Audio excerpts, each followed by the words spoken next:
Hello, so we're making a third part of how to make a 3D game. So I figured out some mistake in that here it's not.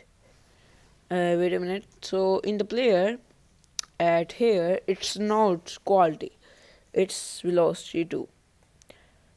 So in up arrow it's 1 and in the down arrow it's -1.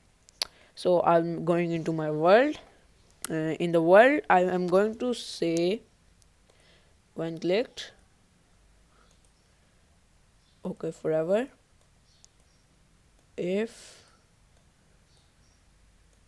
key F or key space is pressed, then okay we want in if else loop, if there and forever, if else if space is pressed, then we say ghost effect, set ghost effect to 0, else set ghost effect to let's say 97. The same ghost effect is here.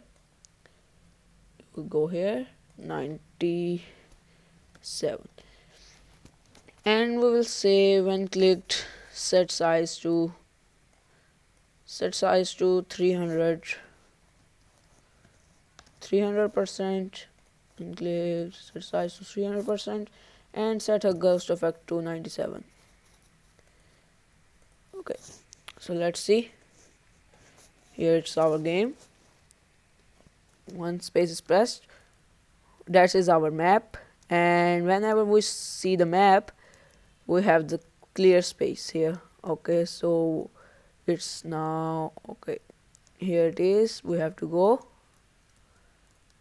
Okay, it's some awesome game. It's 3D, it's full 3D. We can also set the backdrop. I have set the backdrop. If you don't want to if you don't want the map, just not press the space key. If you want the map, press the press key or press the space key. Okay, so okay okay I'm out of the map now. We can also change the map. It will also change the, it's like we are making 3D from a 2D map. We can also set the backdrop. I think the black backdrop is best.